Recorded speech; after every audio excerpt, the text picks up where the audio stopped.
সব নবী রাসূলগণের মাথার তাজ। আমার নূর নবী মুহাম্মদ সাল্লাল্লাহু আলাইহি সাল্লামের তাওয়াক্কুল যা ছিল, সেই দরজায় কোন নবী রাসূল যেতে পারে নাই। আল্লাহর কোরআন সাক্ষী, আমার নূর নবী মুহাম্মদ সাল্লাল্লাহু আলাইহি ওয়াসাল্লাম হিজরতের রাতে মক্কা থেকে হিজরত করে গারে হেরাতে আসলেন। কোথায়? আপনারা জানেন, সকালবেলা আবু জেহেল 100 তরবারিওয়ালা যোদ্ধা নিয়ে আসলো। হাবিব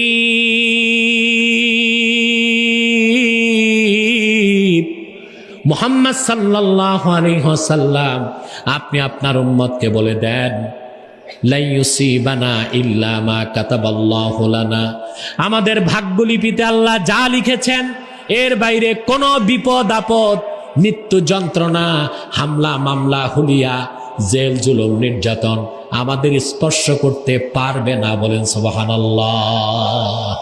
ওয়া হুয়া মাওলানা, আল্লাহ তাআলাই হচ্ছেন আমাদের মালিক। ওয়া আলাল্লাহি ফালইয়াতাওয়াক্কালিল মুমিনুন, সত্যিকার যে মুমিন সে একমাত্র আল্লাহর উপর ভরসা রাখে। বলেন সুবহানাল্লাহ। সুনান ইবনে মাজার হাদিস, হাদিসটি আছে 106 পৃষ্ঠায়। কত পৃষ্ঠায়? আলহামদুলিল্লাহ, পৃষ্ঠাটা মনে আছে আমার, পড়ছি তো প্রায় 18-20 বছর আগে। হাদিসটাও মুখস্থ আছে, কারণ এই হাদিস আমার অন্তরে দাগ কেটে ফেলেছে। আল্লাহর হাবিব সাহাবা একরামকে বলেছেন, লাউ আন্নাকুম তাওয়াক্কালতুম আলাল্লাহি হাক্কা তাওয়াক্কুলিহি লারাযাকাকুম কামা ইয়ারযুকুত তায়র তাগদু খিমাসাও ওয়া তারুহু বিতানা। ওরে আমার সাহাবীরা, আল্লাহর উপর যেভাবে তাওয়াক্কুল করতে হয়, তোমরা যদি চূড়ান্ত পর্যায়ের তাওয়াক্কুল করতে পারো, আল্লাহু আকবার, লারাযাকাকুম কামা ইয়ারযুকুত তায়র, আল্লাহ পাখিকে বিনা চেষ্টায় যেভাবে রিজিক দেন, তোমাদেরকেও বিনা চাকরি বাকরি, ব্যবসা ছাড়া ঘরে বসায় রিজিক দিয়ে দিবেন। তাগদু খিমাসাও ওয়া তারুহু বিতানা, সকালবেলা পাখিগুলো খালি পেট বের হয়ে যায়, আল্লাহ আল্লাহ জিকির করে, শুনি আমরা কিচির মিচির করে, ঠিক কিনা বলেন? পাখিগুলো আল্লাহর নাম স্মরণ করে খালি পেট বের হয়ে যায়, সন্ধ্যায় যখন বাড়ি ফিরে আসে পেট ভরে যায়। তাওয়াক্কুল কার উপর করবেন? জোরে বলেন, কার উপর?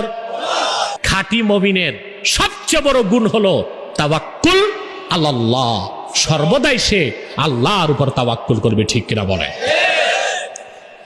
আল্লাহ পাক নবীগণের মাধ্যমে তাওয়াক্কুলের শিক্ষা দিচ্ছেন।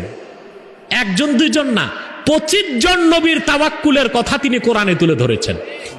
সুবহানাল্লাহ বলবেন না? হযরত ইব্রাহিম আলাইহিস সালাম নমরুদের আগুনের কুণ্ডলীর সামনে তার হাত পাও বাঁধা, জানেন আপনারা, ঠিক কিনা?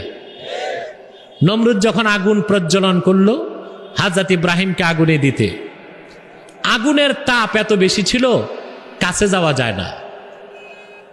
কাসাসুল কোরআনে ইবনু কাসির লিখেছেন, সেখানে নমরুদের রাজত্বে এক ইঞ্জিনিয়ার ছিল, তার নাম ছিল হুজান। কি নাম? জোরে বলেন। সে নমরুদকে বলল, আমি একটা যন্ত্র বানায় দিই, এই যন্ত্রে বসায় ইব্রাহিমকে আগুনে ফালাও। তখন সে বানায় দিল একটি কাঠের যন্ত্র, তার নাম এসেছে হাদিসে মিন জানিক। কি নাম? যার বাংলা হলো কাঠের কামান। কাঠের কামান বানানো হলো, আগুন জ্বলছে সামনে, হযরত ইব্রাহিমের হাত পা বেঁধে রেখে দেওয়া হলো কাঠের কামানে। রশি টানা হলো, কাঠের কামান ঘুরছে। আল্লাহ পাক আপন দোস্ত ইব্রাহিমের তাওয়াক্কুল যাচাই করার জন্য জিবরিলকে পাঠায় দিলেন। জিবরিল এসে হযরত ইব্রাহিমকে বললেন, ইব্রাহিম, তোমার সামনে আগুনের কুণ্ডলী, দাউ দাউ করে আগুন জ্বলছে, কিছুক্ষণ পর সেই আগুনে তোমাকে ফেলে দেওয়া হবে। আলাকা হাজাতুন ইয়া ইব্রাহিম, আমি জিবরিল, তোমার প্রয়োজন থাকলে আমার কাছে বলো। তাওয়াক্কুল কি জিনিস শোনেন। হাদিস সাক্ষী, হযরত ইব্রাহিম জিবরিলকে পাল্টা প্রশ্ন করলেন, রে জিবরিল, সাহায্যের তো দরকার আছে আমার, কিন্তু তোমার কাছে প্রশ্ন, হাজাতুন ইলাইকা আও ইলাল্লাহ, সেই প্রয়োজন সাহায্যের কি তোমার কাছে বলবো না আমার আল্লাহর কাছে? সুবহানাল্লাহ বলবেন না? আল্লাহ ডেকে বলেন, রে জিবরিল, আমার খলিল পরীক্ষায় পাশ করেছে, তার তাওয়াক্কুল যাচাই করার দরকার আর তোমার নাই। মুসা আলাইহিস সালামের উদাহরণ আল্লাহ কোরআন কারীমে দিয়েছেন। আল্লাহ হুকুম করছেন, মুসা রাতের আধারেই বনি ইসরায়েলকে নিয়ে মিশর ছেড়ে ফিলিস্তিন যাও। কোথায়? মিশর থেকে তিনি রওনা হলেন। তার সাথে যুবকই ছিল 6 লাখ, বৃদ্ধ, শিশু, বাচ্চা, মহিলা কত তার হিসাব নাই। শুধু যুবক কত?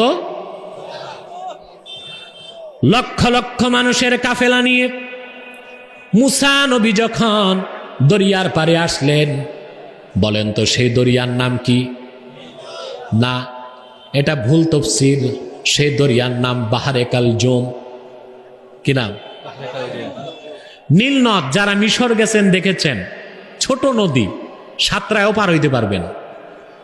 আর বাহরে কালজুম মুসা নবী যেটা পার হয়েছেন সেটা 10 মাইল পাশ।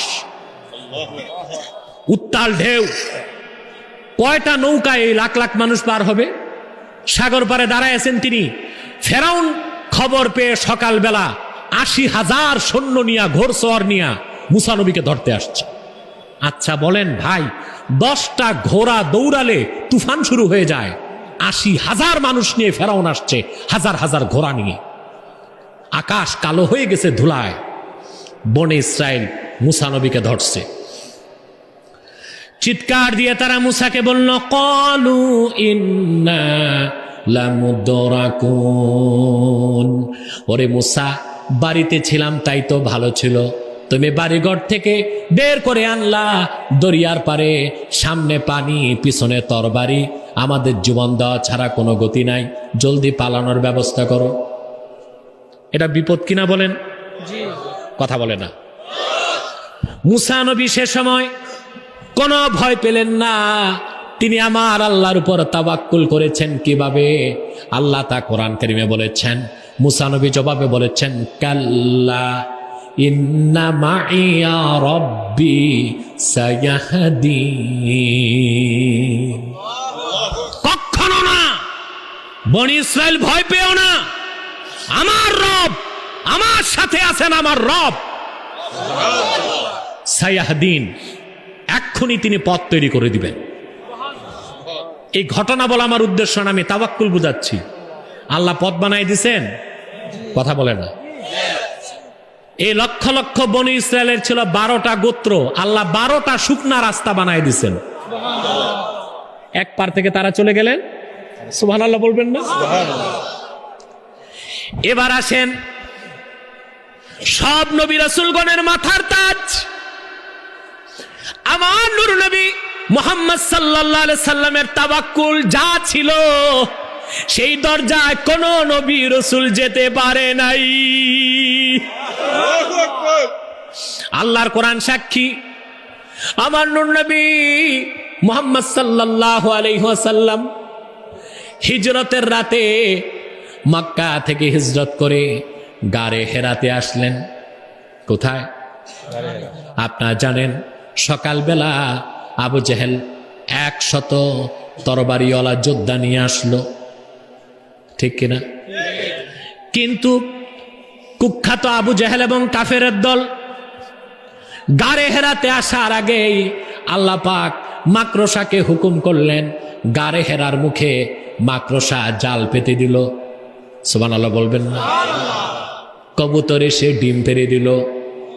মাটিকে আল্লাহ হুকুম করলেন, বাবলা গাছ হয়ে গেল। আবু জেহেল আসছে, পদচিহ্ন বিশারদ, যারা পায়ের চিহ্ন দেখে বলতে পারে কার পুত্র কে হেঁটেছে।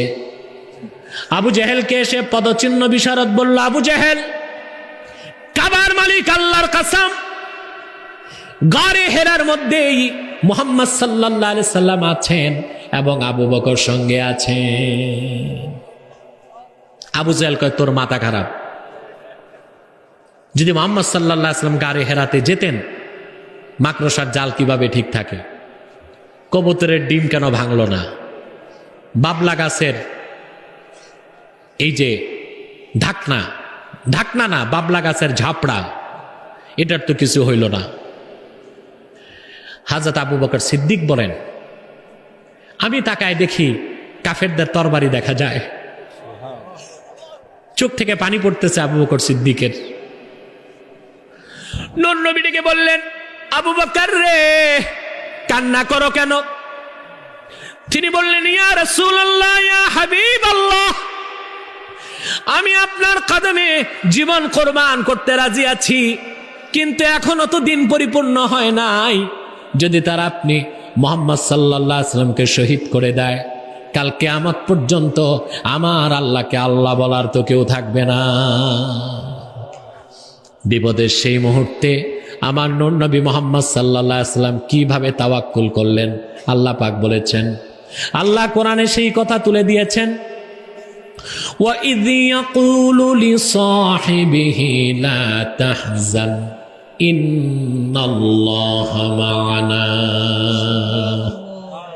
আল্লাহ পাক বলেন, মুহাম্মদ সাল্লাল্লাহু আলাইহি সাল্লাম সে সময় ওনার সঙ্গে আবু বকরকে ডেকে বললেন, আবু বকর, কোনো চিন্তা করো না, আল্লাহ আছেন আমার সাথে।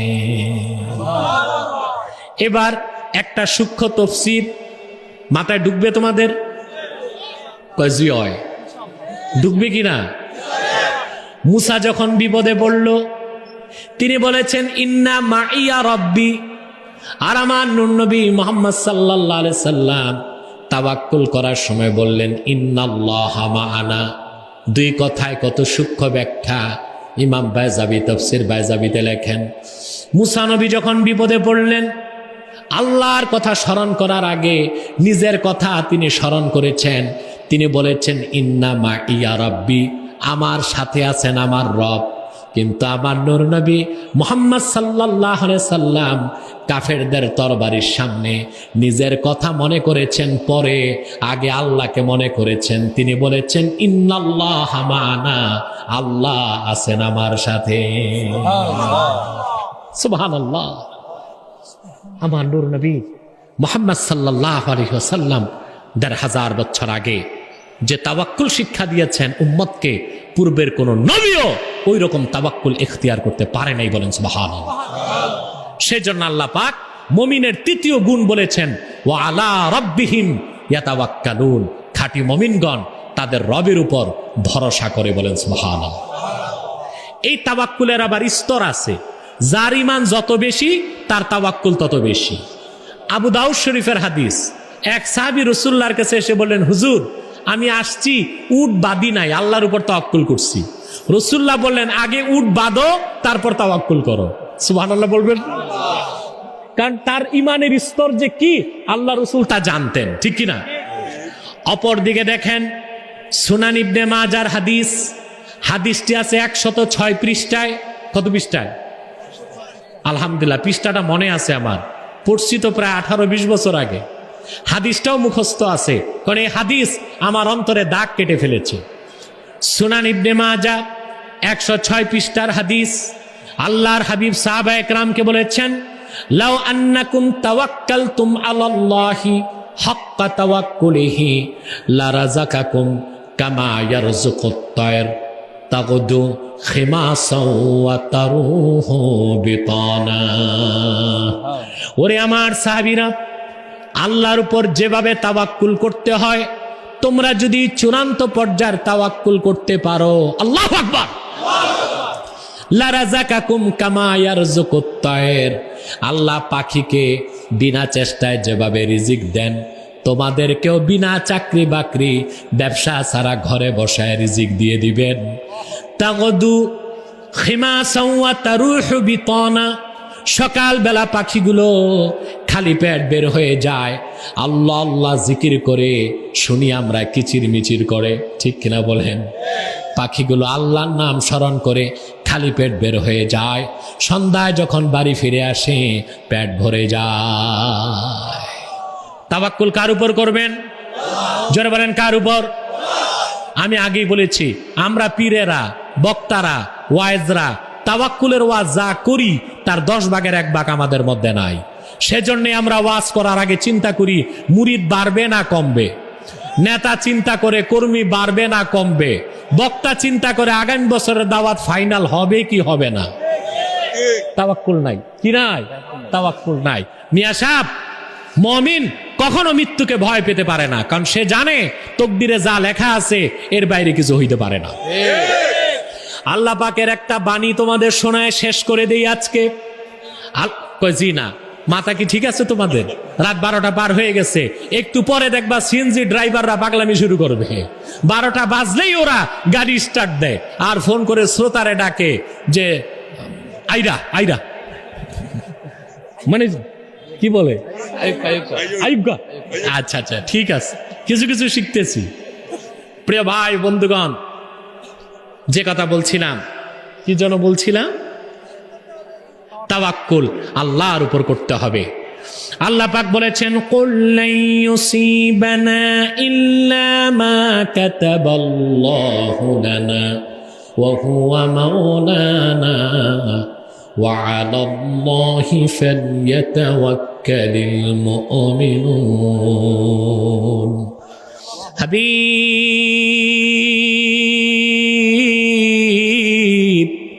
মুহাম্মদ সাল্লাল্লাহু আলাইহি ওয়াসাল্লাম, আপনি আপনার উম্মতকে বলে দেন লা ইউসিবানা ইল্লা মা কাতাবাল্লাহু লানা, আমাদের ভাগ্যলিপিতে আল্লাহ যা লিখেছেন এর বাইরে কোনো বিপদ আপদ, মৃত্যু, যন্ত্রণা, হামলা মামলা, হুলিয়া, জেল, জুলুম, নির্যাতন আমাদের স্পর্শ করতে পারবে না। বলেন সুবহানাল্লাহ। ওয়া হুয়া মাওলানা, আল্লাহ তাআলাই হচ্ছেন আমাদের মালিক।